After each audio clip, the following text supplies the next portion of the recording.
Confronting the paradox, when good meets suffering. Imagine waking up to the worst news of your life. Your phone rings at 3 a.m., that call no one ever wants to receive.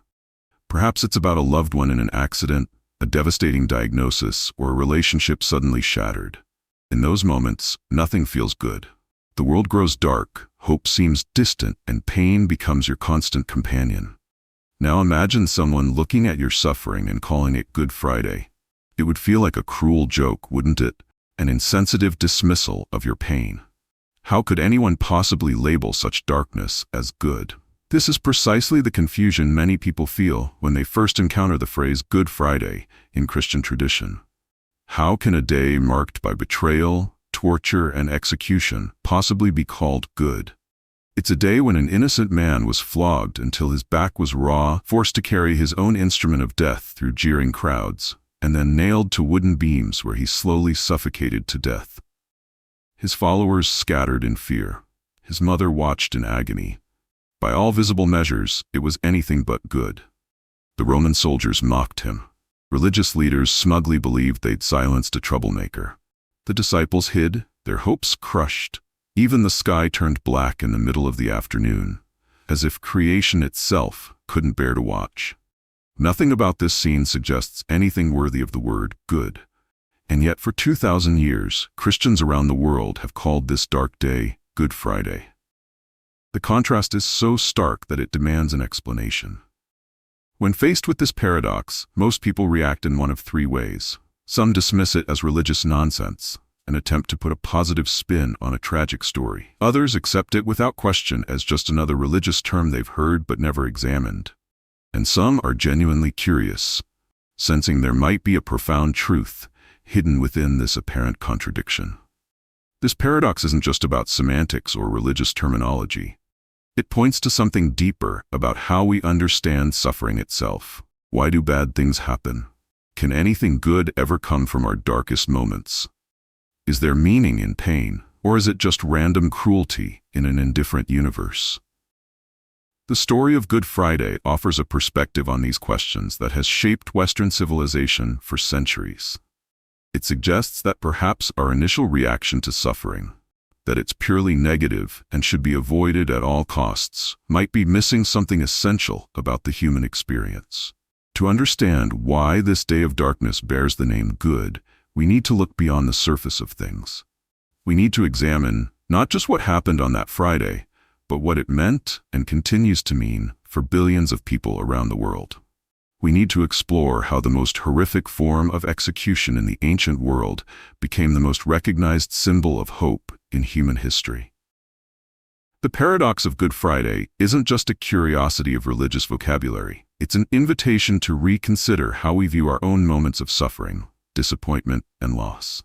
It challenges us to look for meaning in the midst of pain, for light in the deepest darkness, and for life in the face of death. So let's explore this paradox together, not just as a historical or religious question, but as something that speaks to our own experiences of grief, pain, and the persistent human hope that somehow, someday, our own dark Fridays might eventually reveal themselves to be good. The origins of a name. When good meant holy. To understand why the darkest day in Christian history bears the name Good Friday, we need to journey back through time and language. The modern English word good primarily conveys pleasantness or enjoyment. We speak of good times, good feelings, or good experiences. But language, like faith itself, transforms over centuries. In Old English, the word good carried a deeper, more sacred meaning. It didn't just describe something pleasant or enjoyable. It often conveyed something holy, righteous, or observing religious obligations. When our ancestors spoke of something as good, they frequently meant it was aligned with God's purposes, even if those purposes involved suffering or sacrifice. Linguistic scholars point to how the term evolved from the Old English God, pronounced similar to God, which had strong connections to the divine. The ancient Germanic roots of this word were closely associated with concepts of gathering, bringing together, and fitting, suggesting something that fulfills its proper purpose or function in the divine order. This older meaning of good as holy or fulfilling God's purposes appears in other religious contexts as well. The Bible is sometimes called the good book, not because every story in it is pleasant or cheerful. Many are filled with conflict, suffering, and tragedy, but because it's considered holy, serving a sacred purpose. Similarly, Christmas was once known as Good Tide in medieval writings, not because the journey to Bethlehem was comfortable for Mary and Joseph, but because it was a holy season marking divine intervention in human history. Some scholars suggest that Good Friday may have originally been called God's Friday, with the pronunciation gradually shifting over centuries of oral tradition until God's became good. While this theory has some merit, historical records more consistently support the view that good was intentionally used to describe this holy day, emphasizing its sacred purpose rather than its emotional tenor. Not all Christian traditions use the term Good Friday, however. In many Greek Orthodox communities, it's known as Great Friday, emphasizing the momentous nature of the events. Some German-speaking regions call it Karfreitag, Sorrowful Friday, acknowledging the grief at its heart. And in some Romance languages, it's referred to as Holy Friday, Viernes Santo in Spanish, Vendredi Saint in French, directly connecting to the Old English meaning of good as holy. The Jewish context is equally important for understanding this name. Jesus was crucified during Passover, one of the most significant festivals in Jewish tradition. Passover commemorated how God delivered the Israelites from slavery in Egypt, passing over the homes marked with lamb's blood, while bringing judgment on their oppressors.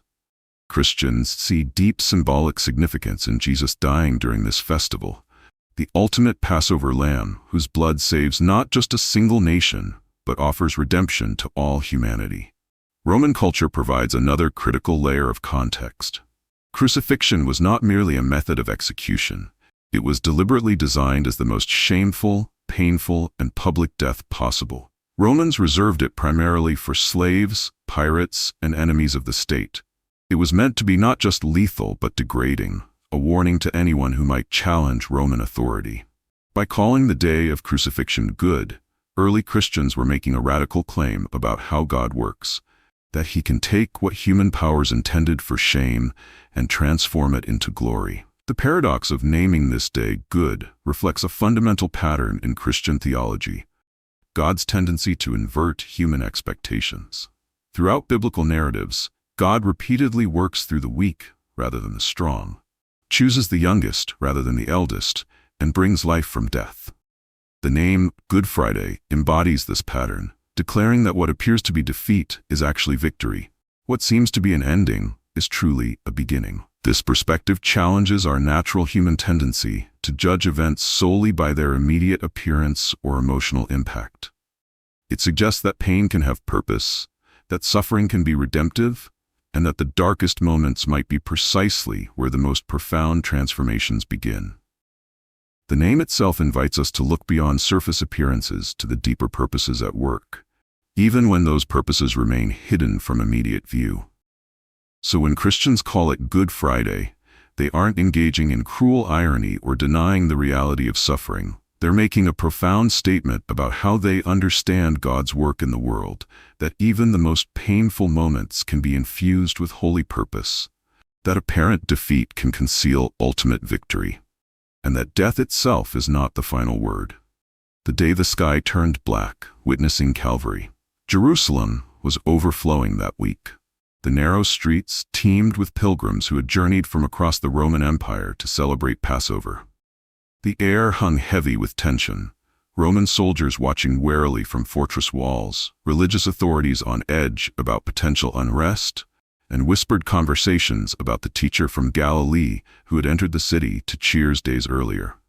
By Friday morning, everything had changed. The cheering crowds had become a jeering mob. "Crucify him!"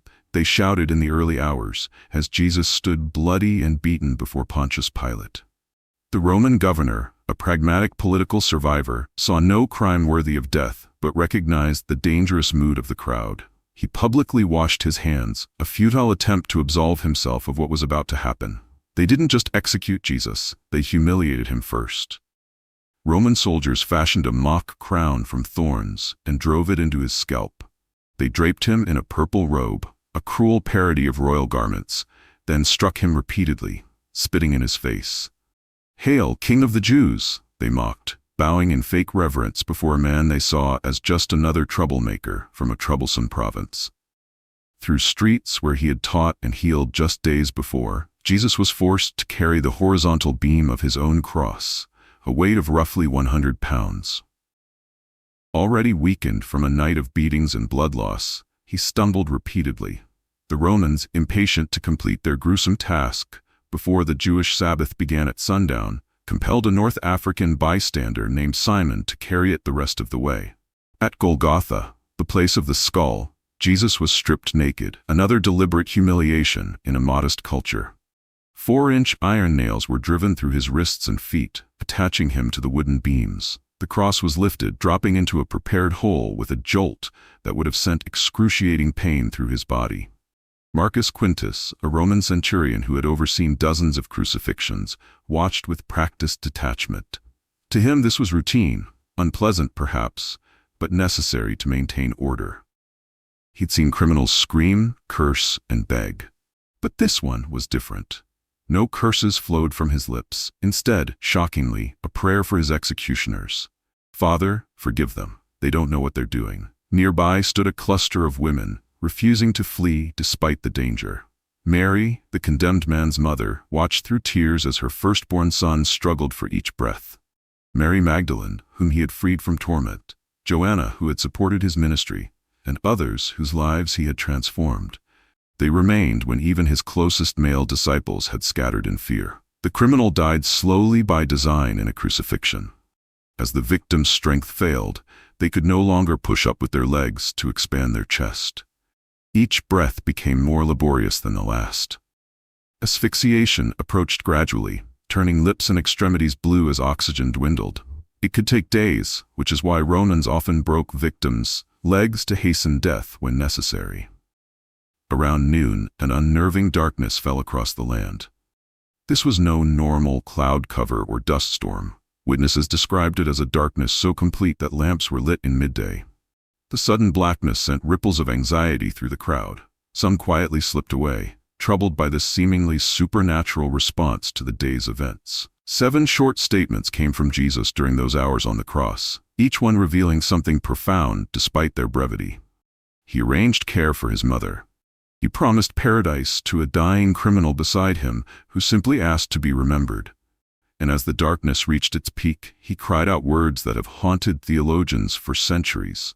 My God, why have you forsaken me?" Watching from the periphery, Joseph of Arimathea, a wealthy council member who had secretly sympathized with Jesus, felt his heart constrict. He had voted against this execution in the Sanhedrin but been overruled. Now he watched in silent agony, already formulating a dangerous plan to request the body for proper burial. After approximately 6 hours on the cross, Jesus looked up to the dark sky and declared with unexpected strength, "It is finished." The Greek word he used, tetelestai, was the same term merchants wrote across bills to mark them paid in full. It wasn't a cry of defeat, but a declaration of completion. Then, with one final whispered prayer, committing his spirit to God, he deliberately released his last breath. At that moment, the earth itself seemed to respond. The ground shook violently beneath their feet. In the temple across the city, the massive curtain separating the Holy of Holies, accessible only to the high priest once a year, was torn from top to bottom, as if by invisible hands. Ancient tombs cracked open, with bewildered witnesses later reporting encounters with people long dead. The centurion Marcus, who had begun the day with professional indifference, found himself shaken to his core. He had witnessed hundreds of deaths, but never one like this. Never had nature itself seemed to protest an execution. Never had he seen someone die with such dignity and purpose. Surely, he declared in a voice loud enough for those nearby to hear, this man was the Son of God. When confirmation of death was needed, a soldier thrust a spear into Jesus' side. The wound released a flow of blood and water, medical evidence that fluid had already begun separating in his heart, confirming he was truly dead. This detail, carefully recorded by eyewitnesses, would later prove crucial against claims that he had merely fainted. As evening approached, Joseph of Arimathea boldly approached Pilate, requesting Jesus' body for burial. It was an act of courage that put him at odds with his colleagues and risked his social standing. Joined by Nicodemus, another secret follower who brought 75 pounds of burial spices, they carefully removed the nails, lowered the body, and wrapped it in linen cloths according to Jewish burial customs. With the Sabbath rapidly approaching, they hurriedly placed Jesus in Joseph's own new tomb, a cave carved from rock, with a massive stone ready to seal the entrance. As the stone rolled into place with a dull final thud, even the most hopeful among his followers could see only defeat. Their teacher was dead. Their movement seemed finished, their hopes buried behind an immovable stone. For those disciples, huddled in hiding as Friday ended, nothing about this day appeared good. It looked like the tragic end of everything they had believed in. They couldn't yet see that what appeared to be a period at the end of the story was actually just a comma in a narrative far larger than they could imagine. The great reversal, when justice met mercy. Imagine standing in a modern courtroom. The evidence has been presented, the arguments made, and now a hush falls as the jury returns. Guilty, they declare. The defendant, head bowed in resignation, awaits sentencing for crimes that demand the ultimate punishment. Justice requires payment, the law must be satisfied. But then something unprecedented happens. The judge rises, removes his robes, and walks down from the bench. "I will take this person's punishment," he announces. "I will serve their sentence. I will die in their place." The courtroom erupts in confusion. This violates every principle of judicial procedure. It contradicts our basic understanding of justice. How can the judge, the very embodiment of the law, substitute himself for the guilty? How can the one tasked with administering justice personally absorb its penalty? This seemingly impossible scenario captures the heart of what Christians believe happened on Good Friday. It reveals a profound truth about the cross that transcends simple historical facts. The judge of all creation took the punishment meant for the guilty. The one who established the moral law fulfilled its demands through his own suffering. In human justice systems, we operate by a straightforward principle. The guilty must be punished, and the innocent protected. Our courts seek to ensure that people receive what they deserve: punishment for wrongdoing and compensation for being wronged. This reflects an intuitive understanding of justice embedded in human consciousness across cultures and throughout history. But on Good Friday, we encounter a different kind of justice. One that doesn't abandon the need for wrongdoing to be addressed, but fulfills it in an unexpected way. The Apostle Paul captured this paradox when he wrote that God put forward Jesus to demonstrate his righteousness, because in his forbearance he had left the sins previously committed unpunished, to demonstrate his righteousness at the present time, so that he would be just and the justifier of the one who has faith in Jesus. This presents a profound reversal of how we typically understand both justice and power. In human systems, power is demonstrated by inflicting suffering on others. Kings prove their might by punishing enemies. Authorities maintain order through the threat of penalties. But on the cross, we see divine power demonstrated not by inflicting suffering, but by absorbing it. Not by punishing others, but by bearing punishment. The prophet Isaiah, writing centuries before Jesus, seemed to glimpse this mystery. He was wounded for our transgressions. He was crushed for our iniquities. Upon him was the chastisement that brought us peace, and by his wounds we are healed. These words describe a profound exchange.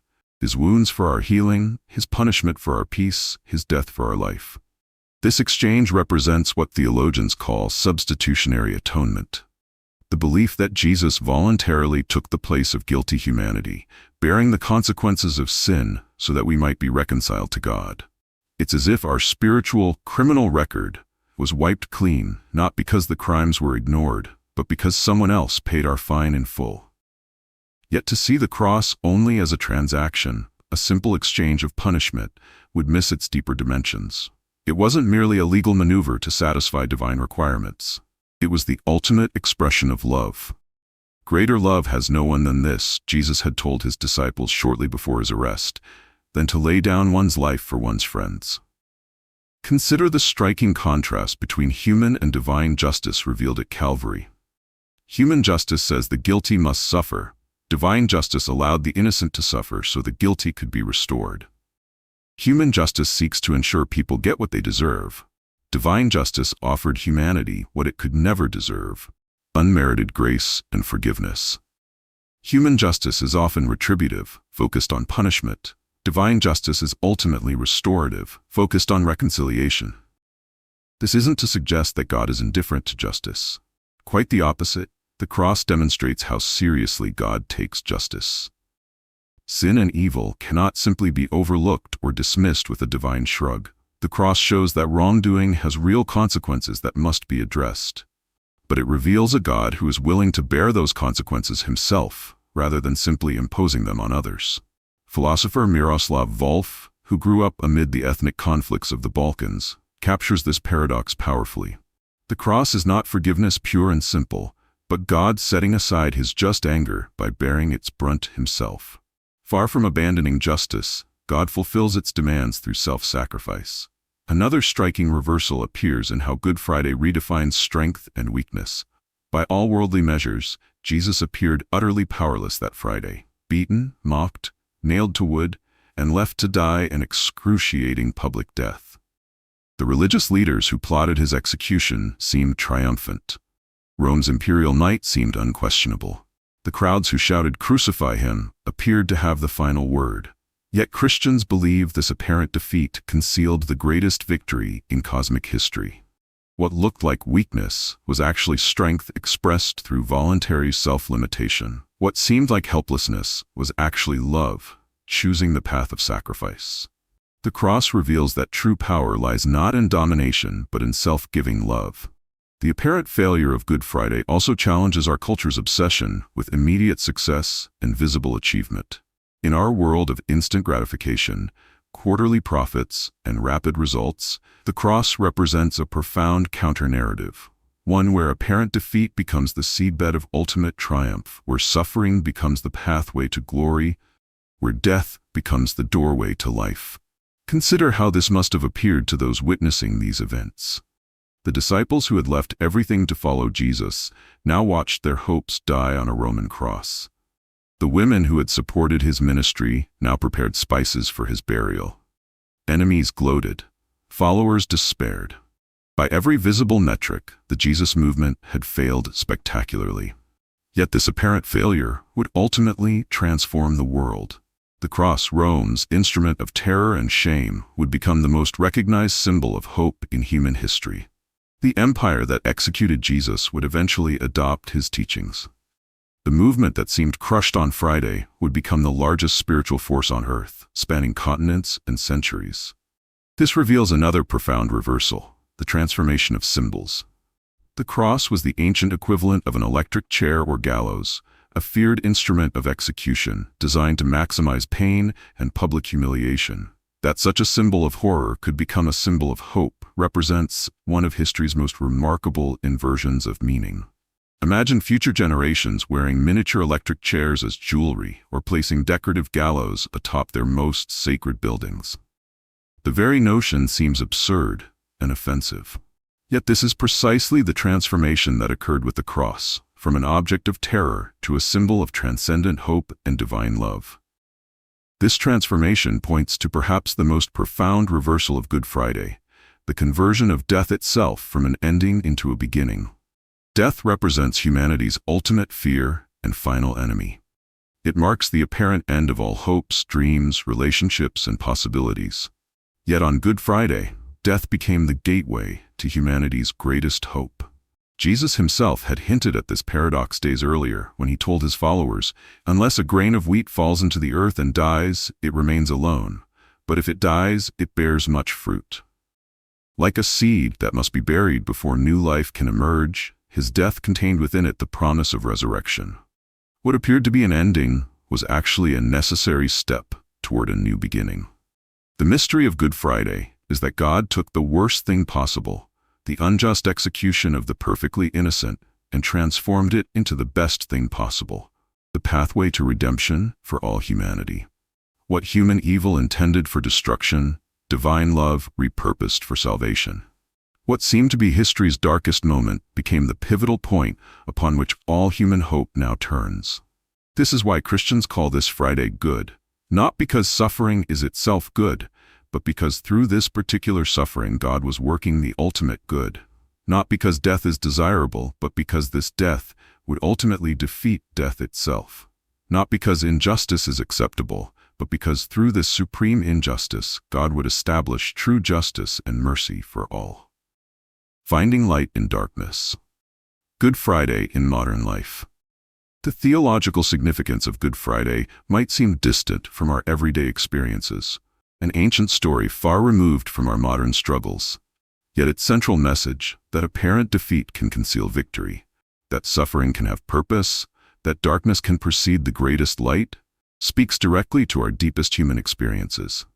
The pattern of Good Friday repeats throughout human lives, offering meaning when we need it most. Consider the remarkable story of Corrie ten Boom, a Dutch watchmaker who, along with her family, hid Jews during the Nazi occupation of the Netherlands. Their secret room sheltered many lives until they were betrayed, arrested, and sent to concentration camps. Corrie's father died within days of imprisonment. Her beloved sister Betsy died in Ravensbrück concentration camp after months of suffering. For Corrie, this was her personal Good Friday, the death of hope, the triumph of evil, the apparent victory of darkness. Yet something extraordinary happened in that darkness. As Betsy grew weaker from the brutal conditions, her spirit seemed to grow stronger. "There is no pit so deep," she told Corrie, "that God's love is not deeper still." After the war, Corrie traveled widely, sharing a message of forgiveness and reconciliation.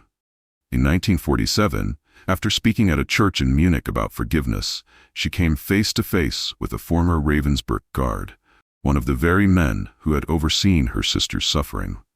"A fine message, Fräulein," he said, extending his hand. "How good it is to know that, as you say, all our sins are at the bottom of the sea." Corrie froze. The memories flooded back, the suffering, her sister's emaciated body, the humiliation they had endured. Her hand remained at her side. "Jesus, help me." "That," she prayed silently. "I can lift my hand. I can do that much. You supply the feeling." As she forced herself to extend her hand, something remarkable happened. "Into my heart sprang a love for this stranger that almost overwhelmed me," she later wrote. "And so I discovered that it is not on our forgiveness any more than on our goodness that the world's healing hinges, but on His. When He tells us to love our enemies, He gives, along with the command, the love itself." In that moment, Corrie experienced her own resurrection after her personal Good Friday. The pattern of death and rebirth, of darkness preceding light, played out in her life just as it had at Calvary 2,000 years earlier. Viktor Frankl, another Holocaust survivor, discovered similar meaning in suffering.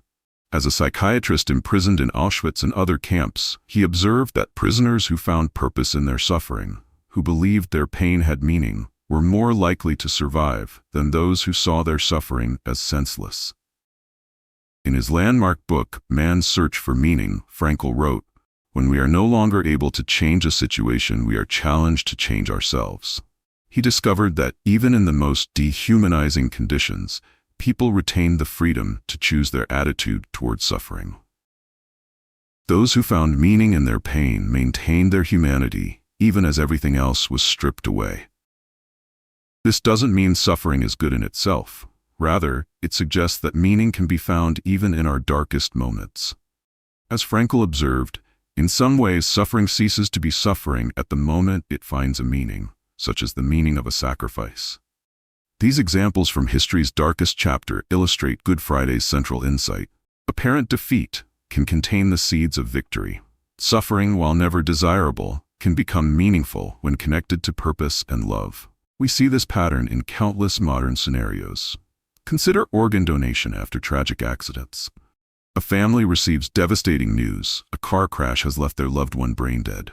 In their darkest hour, they make the courageous decision to donate organs. From one tragic death, 5 or 6 others receive the gift of life. Hearts beat, lungs breathe, and kidneys function because someone transformed their Good Friday into resurrection for others. Or consider the parent of a child lost to a drunk driver who channels grief into founding Mothers Against Drunk Driving, potentially saving thousands of lives. Or the cancer survivor who uses their painful experience to support others facing similar diagnoses. Or the person whose addiction recovery becomes a lifeline for others still struggling. In each case, personal suffering becomes transformative, not just for the individual, but for many others. These examples don't diminish the reality of suffering or suggest it should be passively accepted. Jesus himself prayed for deliverance in Gethsemane. "Father, if it's possible, let this cup pass from me."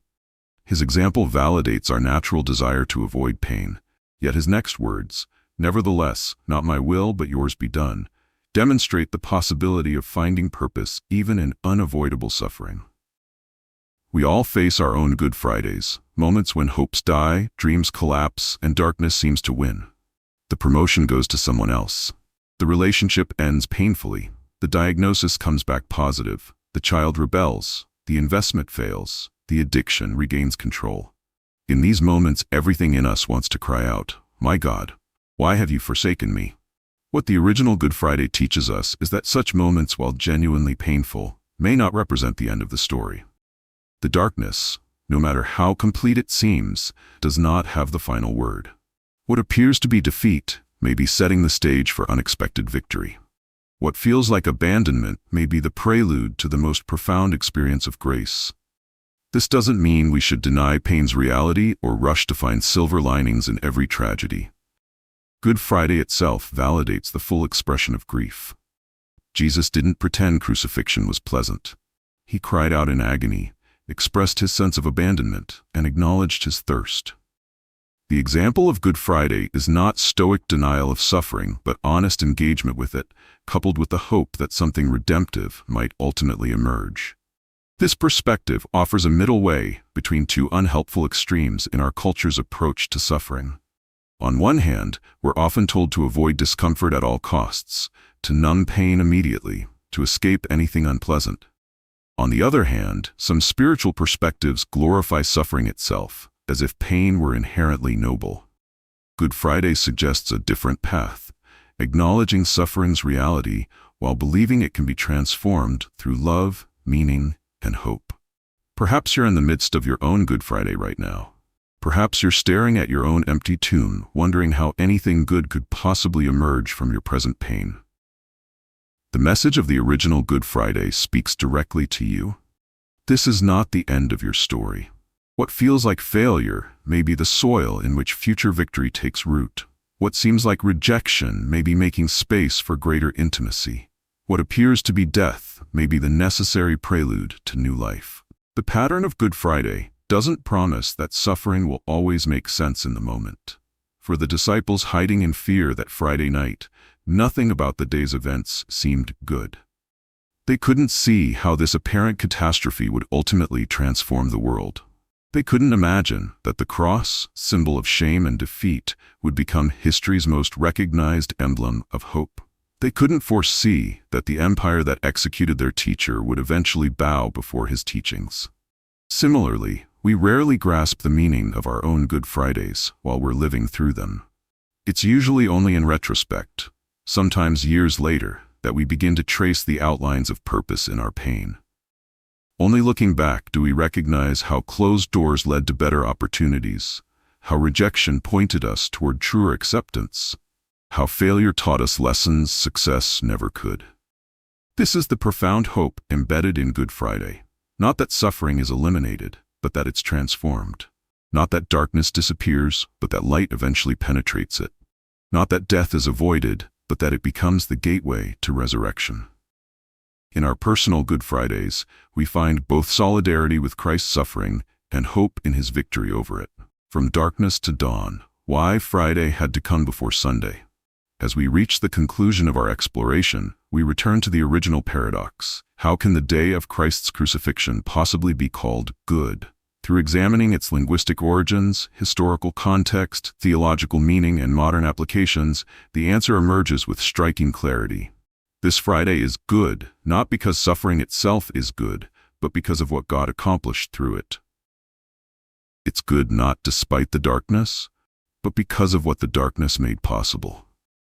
The cross represents the moment when all the world's evil, injustice, and brokenness converged upon the one person who didn't deserve any of it. Yet rather than being overcome by this darkness, Jesus absorbed it, transforming it through love into the means of humanity's redemption. What human hatred intended for destruction, divine love repurposed for salvation. What appeared to be evil's greatest triumph became its decisive defeat. This reveals a pattern woven throughout creation itself, that darkness often precedes dawn, that winter precedes spring, that death precedes resurrection. A seed must be buried in darkness before new life emerges. A butterfly must pass through the seeming death of the cocoon before it can fly. Perhaps this pattern exists throughout nature because it reflects something fundamental about the Creator's character and methods. Good Friday teaches us that God doesn't waste our pain. He doesn't cause suffering, but He can work through it, bringing meaning and purpose from even our darkest moments. When we face our personal Good Fridays, those times of loss, rejection, failure, or grief, we can draw comfort from knowing that God specializes in bringing good from apparent evil, triumph from seeming tragedy, and life from apparent death. This doesn't mean we should seek suffering or minimize its reality. Jesus Himself prayed for the cup to pass from Him, and He cried out in agony on the cross. Good Friday validates the full experience of human pain and grief. But it also points beyond that pain to the possibility of redemption. Not just despite our suffering, but sometimes through it. Consider your own life's journey. Perhaps you've already experienced this pattern. Times when what seemed like endings became beginnings, when closed doors led to better open ones, when rejection pointed you toward authentic belonging, when failure taught lessons success never could. If you're currently in the midst of your own Good Friday, take heart. Darkness has not and will not have the final word. The message of Good Friday speaks particularly powerfully to our cultural moment. In a world increasingly divided by tribalism, the cross reveals a God who died not just for His friends, but for His enemies. In a culture that often reacts to wrongdoing with outrage rather than mercy, the cross demonstrates justice satisfied through self-giving love rather than retribution. In a society that frequently equates worth with success, the cross reveals victory hidden within apparent failure.